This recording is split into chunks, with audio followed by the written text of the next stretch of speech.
we got this question, kids with the greatest number of candies.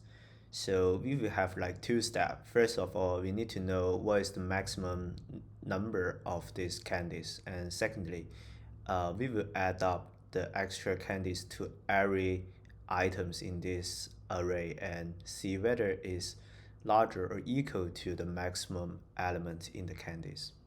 So we can do a really cool one-liner for this in Python.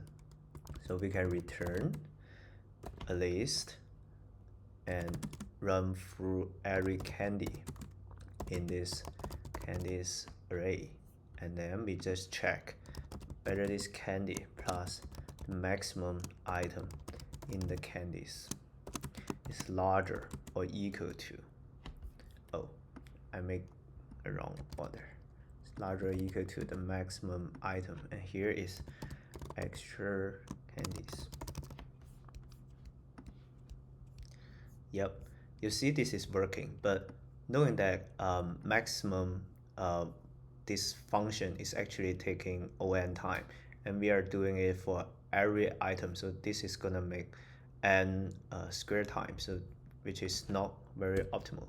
So we can optimize by set it as extra O1 time, O1 space m here, so we will still get the same result.